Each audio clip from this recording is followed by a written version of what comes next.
የጨዋታ ማሟሻ ማሟሻ ከወዲህም ከወዲያው ለመንገርም ለመዘከርም ማሟሻ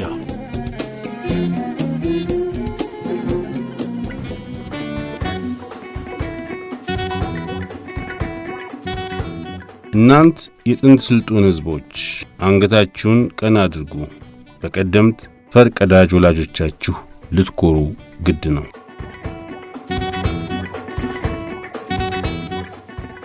መምህርት ጋዜጠኛና የታሪክ ተመራማሪ የሆነችው ድሩሲላ ጁነዲ ሂውስተን ወንደርፉል ኢትዮጵያንስ ኦፍ ዘ ኤንሸንት ኩሽቲክ ኢምፓየር የሚል መጽሐፍ ጽፋለች። በ2009 ግርማዬ ከበደ የተባሉ ሰው ወደ አማርኛ ተርጉመው አሳትመውታል። በዚህ መጽሐፍ ላይ ድሩሲላ ጁነዲ ሂውስተን እንዲህ ብላ ነበር። የጥንት የሮማና የግሪክ ስልጣኔ መሠረት እነማን ናቸው? ይህን ለማወቅ በቂ የታሪክ ድርሳናት ማግኘት ከባድ ነው።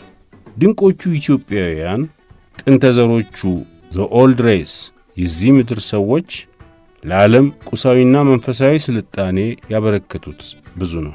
በደማዎቻቸው ደረቁን አለት ሁሉ ንደው ግንባታን የሚያካሂዱ የነበሩትን እነዚህን ሕዝቦች አንዳንድ ተመራማሪዎች የኤሌክትሪክ ኃይልን ቀድመው ያገኙ ናቸው ይሏቸዋል። ሌሎች ደግሞ ትንሽ ገፋ አድርገው በጥንት አፈታሪክ የምናውቀው በራሪ ፈረስ ፔጋሰስ እንደው የዋዛ አፈታሪክ አይደለም ይሉናል። የጥንቶቹ ስልጡን ሕዝቦች ከብረት በራሪ ማሽን ጭምር ሰርተው ነበር ይላሉ። ሉድዊግ ሄሪን የተባለና በታሪክ ምርምሩ ከፍተኛ ዕውቅና የነበረው ሊቅ ከጥንት ታሪክ ጀምሮ ኢትዮጵያውያን እጅግ የተከበሩ ነገር ግን ምስጢር የሆኑ ሕዝቦች ናቸው። በቅርብ በተገኙ የሥነ ቁፋሮዎች ሁሉ የእነዚህን ጥንት የነበሩ ሕዝቦች አሻራ በልዩ ልዩ ግዛቶች ማግኘት የተለመደ ነው። ጥንታዊ ግብፅን ብትጎበኙ፣ ወደ ኤፍራጥስና ጢግሮስ ወንዞች ብትሄዱ የጥንታውያን ኢትዮጵያን ታሪክ ታገኛላችሁ። የእነዚህን ድንቅ ሕዝቦች ታሪክ በጥንታዊ ግሪክ አፈ ታሪክ ውስጥ ሲያብረቀርቅ ታገኙታላችሁ ብሎ ጽፏል። የቅድመ ታሪክ ቅርጻ ቅርጽ፣ ድራማና ስዕል ጭብጥ ሁሉ ያተኩር የነበረው በምናወጋላቸው ጀግኖቹ የኢትዮጵያውያን ኩሾች መሪዎች ስኬቶች ላይ ነበር። ታሪክ መመዝገብ በተጀመረበት ዋዜማ ላይም የኩሽ ነገሥታት ዘግይተው እየሰለጠኑ በመጡት ግሪክና ሮማውያን ሕዝቦች የሚመለኩ ሕያዋን ጣዖቶች ነበሩ። ብዙዎቹን ዘመናዊ የታሪክ መጻሕፍት ብናነብ ስለ ኢትዮጵያ የሚወሳው እጅግ ውስን ሲሆን እሱም በወጉ እውነቱ አይነገርም። በየታሪክ መዛግብቱ ይህ የሚሆነው ደግሞ እውነተኛውን የዛች አገር ታሪክ ለመደበቅ አንዳች የሸራ ስምምነት በጋራ የተደረሰ እስኪመስል ድረስ ነው። እውነቱ በመደበቁ እነዚህ ሕዝቦች እንዲናቁና ገለል እንዲደረጉ ሆነዋል። ለከፋም ወንጀል ይፈጸምባቸዋል። በሌላ በኩል የኢትዮጵያ ኩሾች ከጥንት ጀምሮ በጣም መሳጭ የሆኑ የስኬትና ውድቀት ታሪክን ሲያስተናግዱ የኖሩ ሕዝቦች ነበሩ። የበለጠ እንድናደንቃቸው የሚያስገድዱ መረጃዎች ሁሉ ተደብቀው እንዲኖሩ መደረጉ በራሱ እንቆቅልሽ ይሆናል። ሆኖም ግን ኢትዮጵያዊነት ታላቅ ምናልባትም የመጀመሪያው ጥንታዊ ሕዝብ ነበር። ኢትዮጵያዊነት በተወጠነ የሆነ ሸፍጥ በተሸረበ አንዳች ሴራ እንደው ዝም ብሎ የሚጠፋና የሚተን ነገር አይደለም። ዓይናችንን ልንገልጥ ይገባል።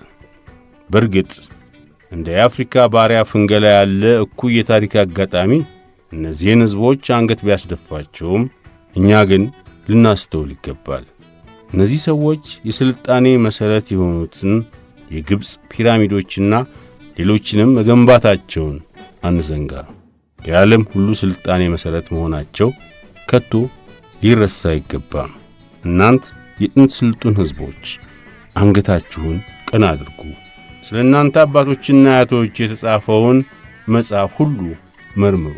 በቀደምት ፈርቀዳጅ ወላጆቻችሁ ልትኮሩ ግድ ነው። ድሩሲላ ጁነዲ ሂውስተን።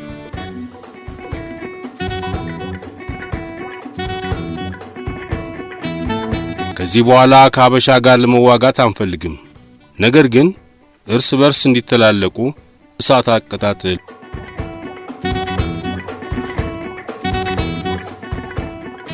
ኢትዮጵያን ለመቆጣጠር ሁለት ጊዜ ወረራ አድርጎ የሽንፈት ጽዋን የተጎነጨው እስማኤል ፓሻ በኋላ በ1870 ዓመተ ምህረት ምጽዋ ለሚገኘው ወኪሉ በጻፈው ደብዳቤ ከዚህ በኋላ ከሀበሻ ጋር ለመዋጋት አንፈልግም፣ ነገር ግን እርስ በርስ እንዲተላለቁ የሸዋው ንጉስ ምኒልክን ዮሐንስን እንዲወጋው እሳት አቀጣጥል የሚል ይገኝበታል።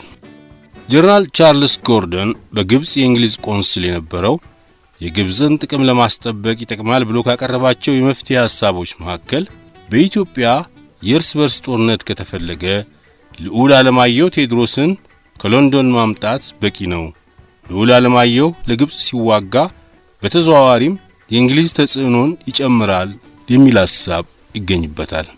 ልዑል ዓለማየሁ ቴዎድሮስ እንደተባለው ለግብጽ ተሰልፎ ቢሆን ኖሮ ምን ይፈጠር ነበር?